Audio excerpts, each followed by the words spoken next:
Hello and welcome to episode 3 of Spill the Coffee Beans with me, your host, Dean from Cafe Odin. On this episode, I'm going to be talking about some books I read this month. It's a bit scattered and a bit himmy and high, and there's a lot of background noise, so I must apologize in advance. I initially recorded the episode with the intention of having video to go along with it, but my camera decided to act up, so I couldn't actually use the video in the end.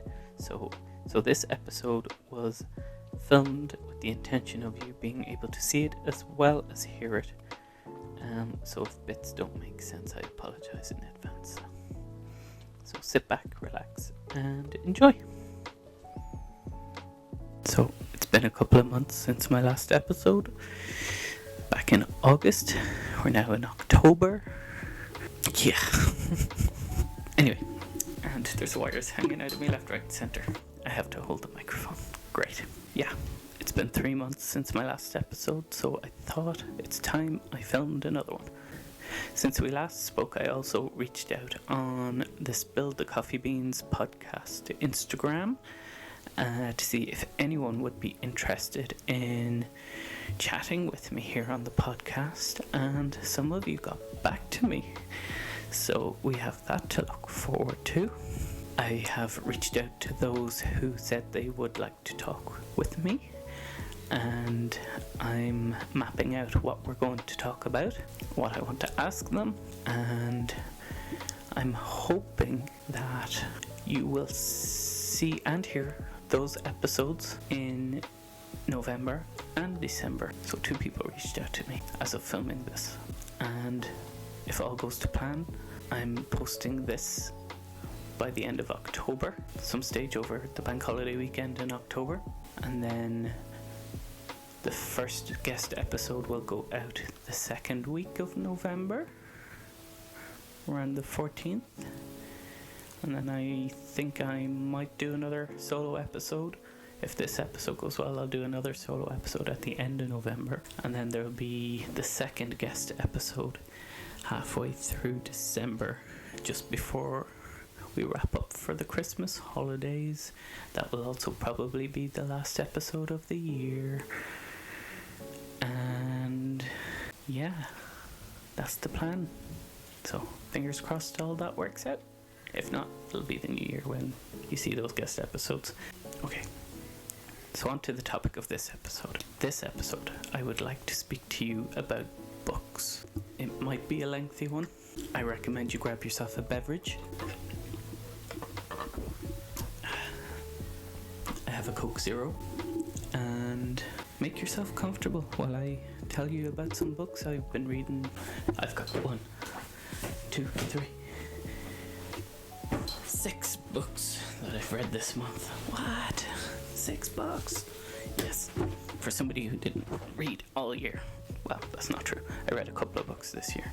To going from reading 6 books since January to reading 6 books this month, it's a big leap.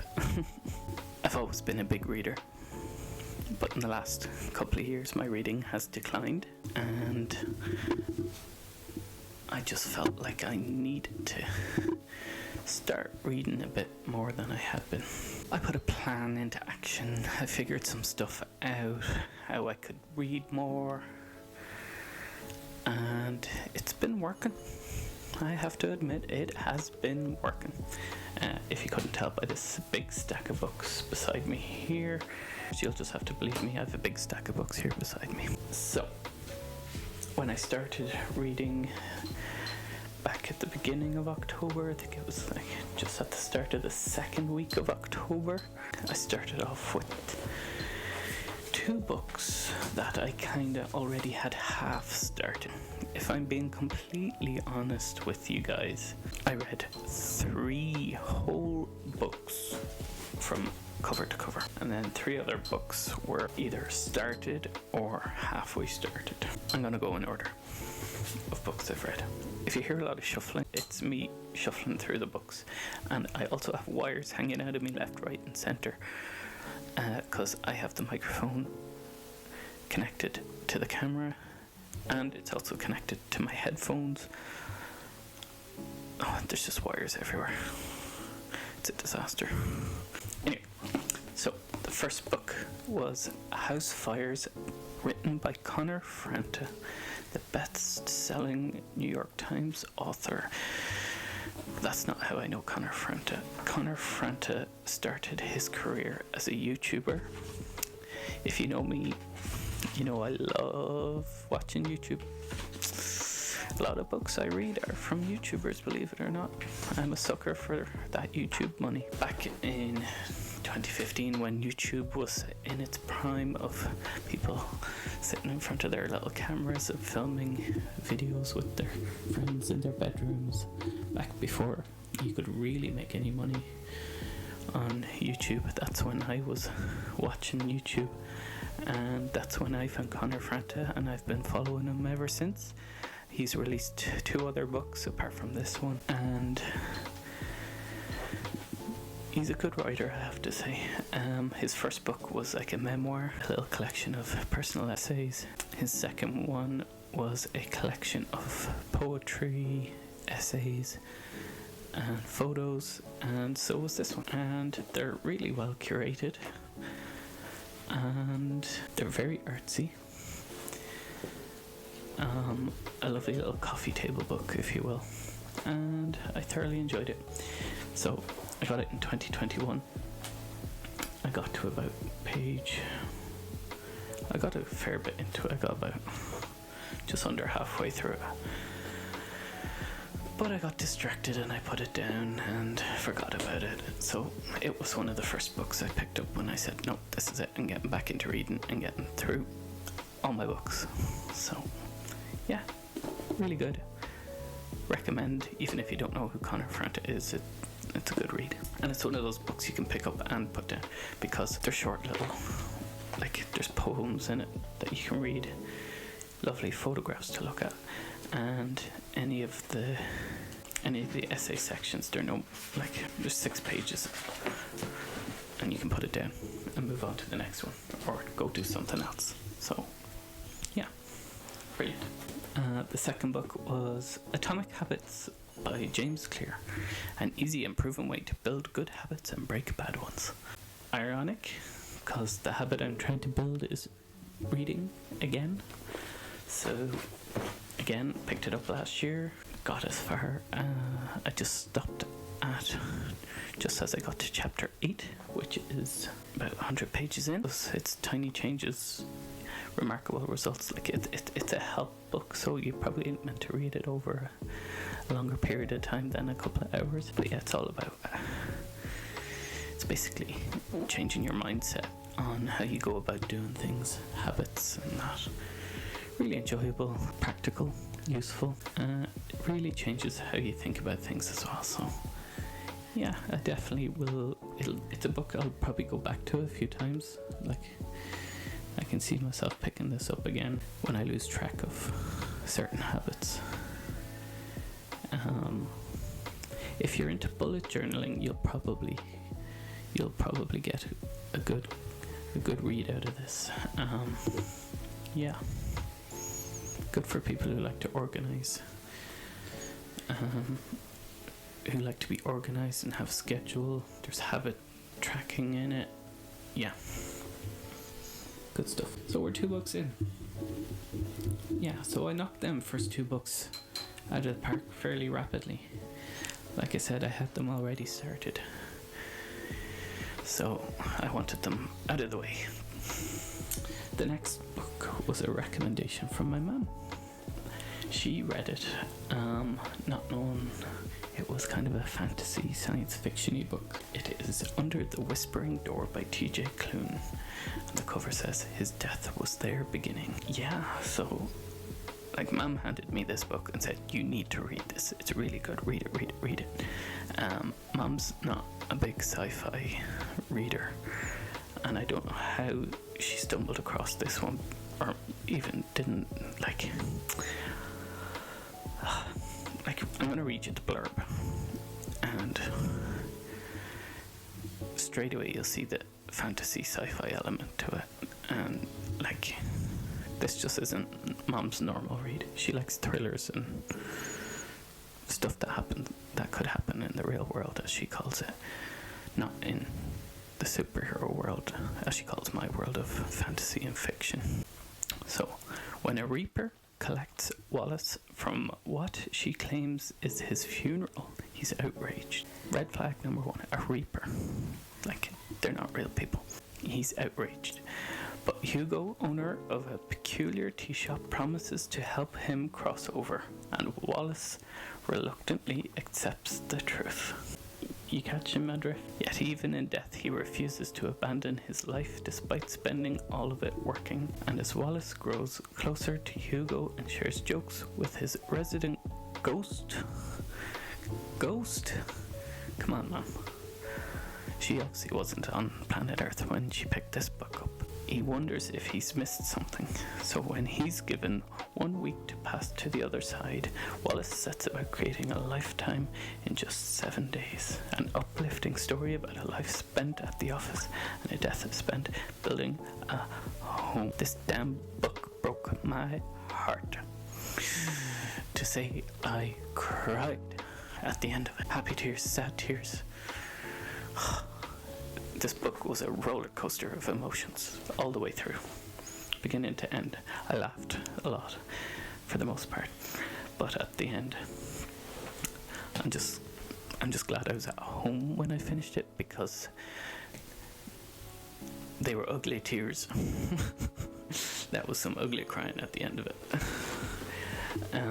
Yeah. So, if you like paranormal, unrealistic books, this is perfect. And it's got a romantic twist to it as well, which was nice. Yeah,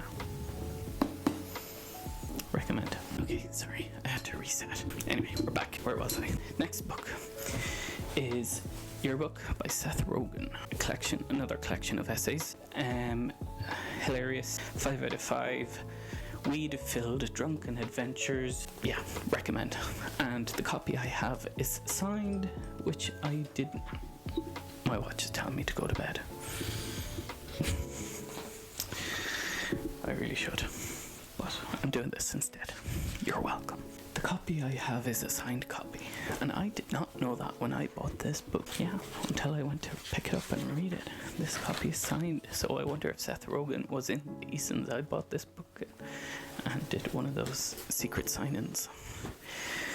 Very unlikely. I think it was Blanchardstown that I bought this in, the Easons in Blanchardstown, so I doubt Seth Rogen was in Blanchardstown. But yeah, it's a signed copy. Light-hearted, easy read, can't go wrong. If you love any of Seth Rogen's movies, you'll really enjoy this book, because he has a lot of stories from when he was filming, especially The Dictator with the lions.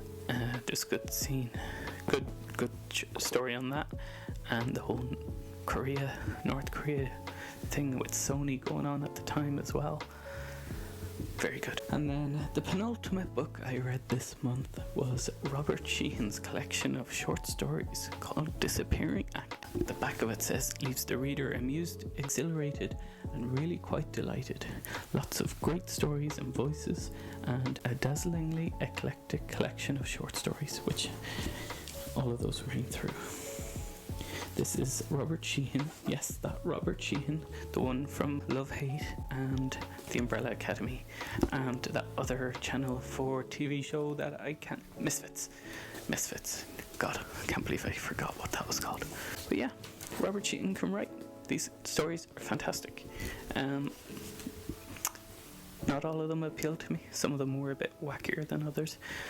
I did skip 1 or 2 stories, not gonna lie.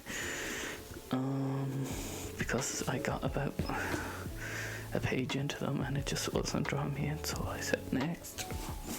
But apart from that, they were really good. Some were longer than others, some were really short. Flew through this one, did it in 2 days. I've gotten really fast at reading lately and I don't know how. Yeah. Oh, contains adult content, just in case you needed to be warned about that. It says contains adult content, so That's your warning. And last but not least, it's October, so that means it's spooky season. So I read The Shining by Stephen King. I've been threatening to read this book for eons. This book has sat on my bookshelf for years, taunting me. When are you gonna read me? Believe it or not, I had actually read the first 149 pages of this book, which is kind of just the introduction to the characters in it. Stephen King is a slow burner. All his books are slow burners. I don't think I've ever not had a slow burner. Stephen King, even Carrie, which is like one of his shortest books, was a slow burn. So even though it had been a while since I'd read those 149 pages, I was able to pick up straight away. I knew where I was, who the characters were. And this took me a little bit longer. We are Wednesday as I'm filming this. I started reading this on Monday and I only finished it this evening. So that took me a few days to read. Yeah, The Shining. I definitely understand now why Joey put it in the freezer. If you follow me on Instagram at Cafe Odin, you will have seen me do a little skit where I put it in the freezer when I finished reading it. You guys thought it was very funny. Like, it gets gory at the end. Like, it's a slow burn throughout. You can see the main character. You can see Jack really lose his mind as the book goes on.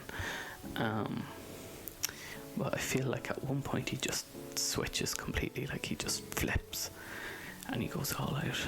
He goes from like 0 to 60. So yeah, no, it's really good, and I can't wait to watch the movie now. I think I've seen I remember once seeing the first 10 minutes of The Shining on TV and turning it off because I was like, no, I want to read the book before I watch this, and I'm glad I have now. So I can't wait to see how Jack Nicholson plays Jack Torrance. And there you have it.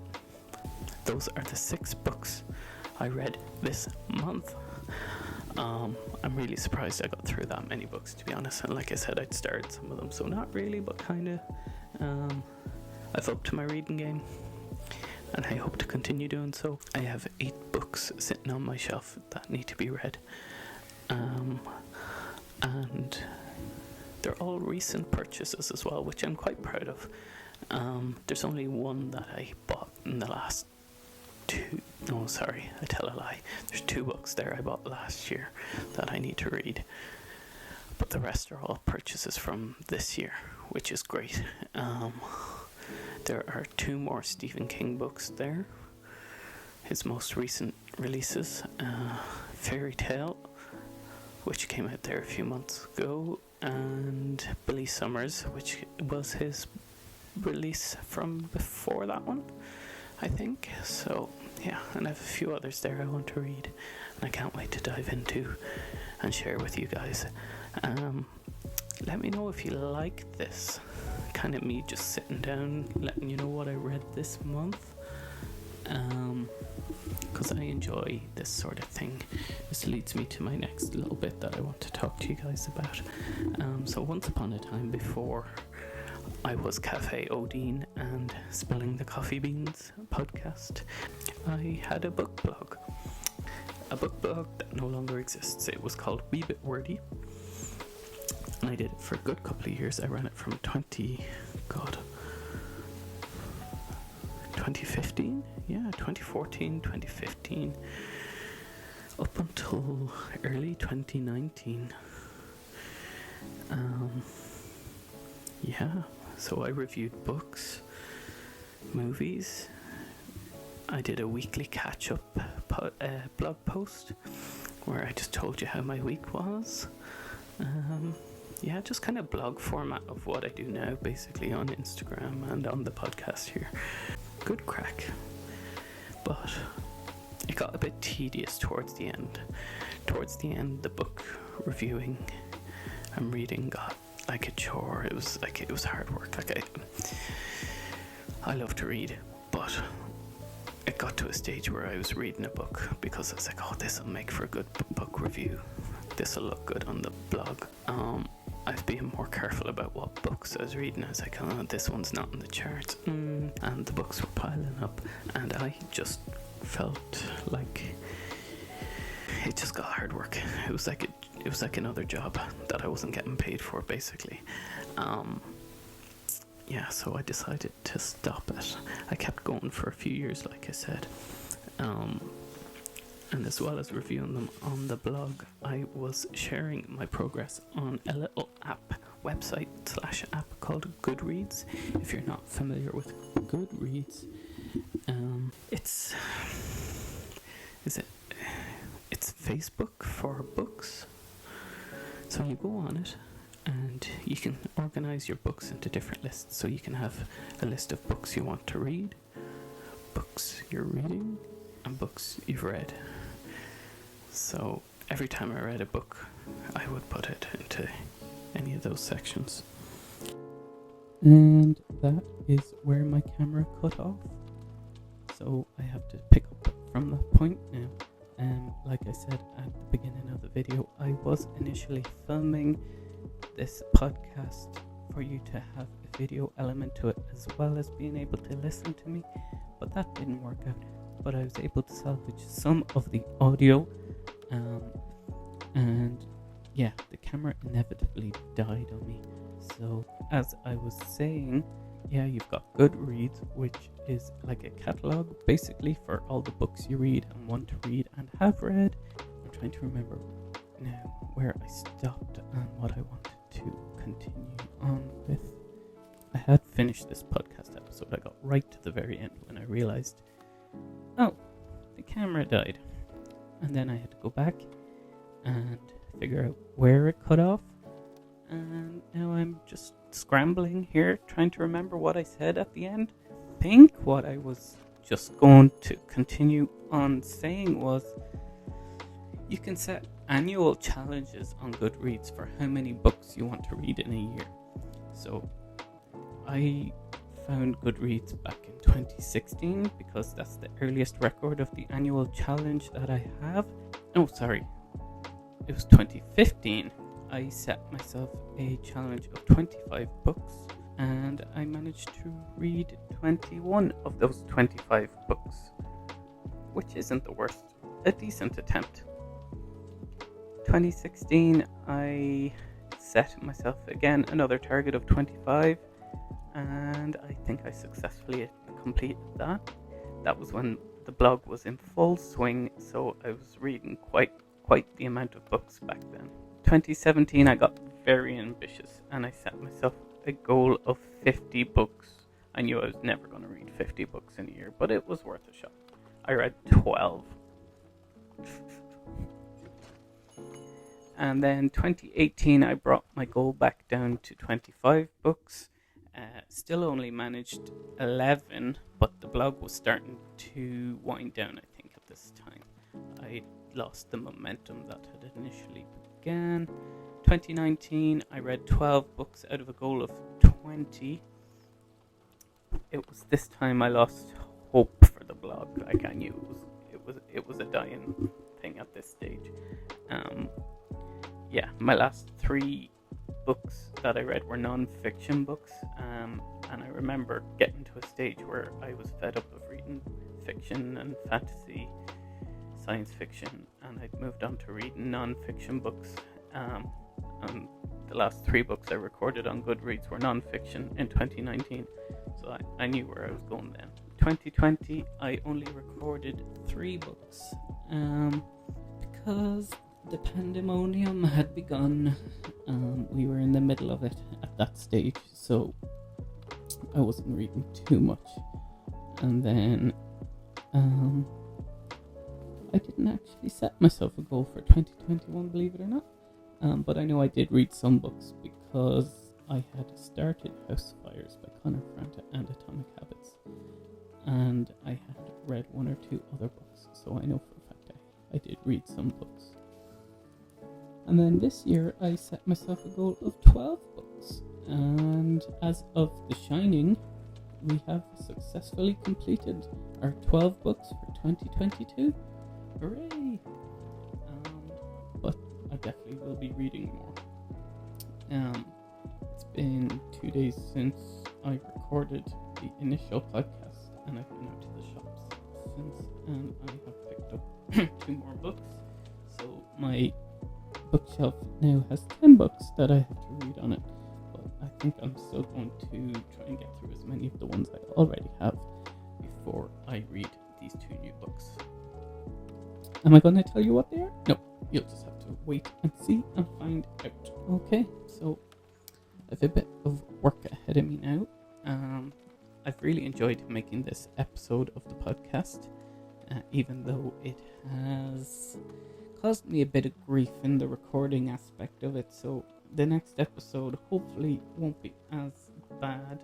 Yeah, like I said, I really enjoyed plotting, writing the script for this. I filled 6 whole pages in my notebook preparing for this episode.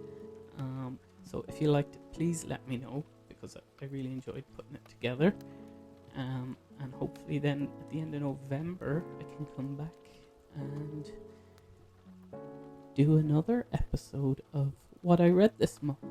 That's it from me. Make sure you are following me on Instagram at Cafe Odin and at spillthecoffeebeans.podcast to keep up to date on all things Cafe Odin and Spill the Coffee Beans.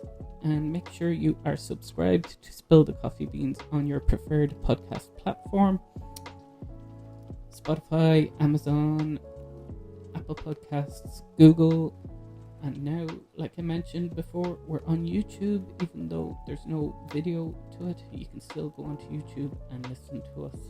Okay, that's it for me. Thanks for listening. I'll catch you in the next one. Bye.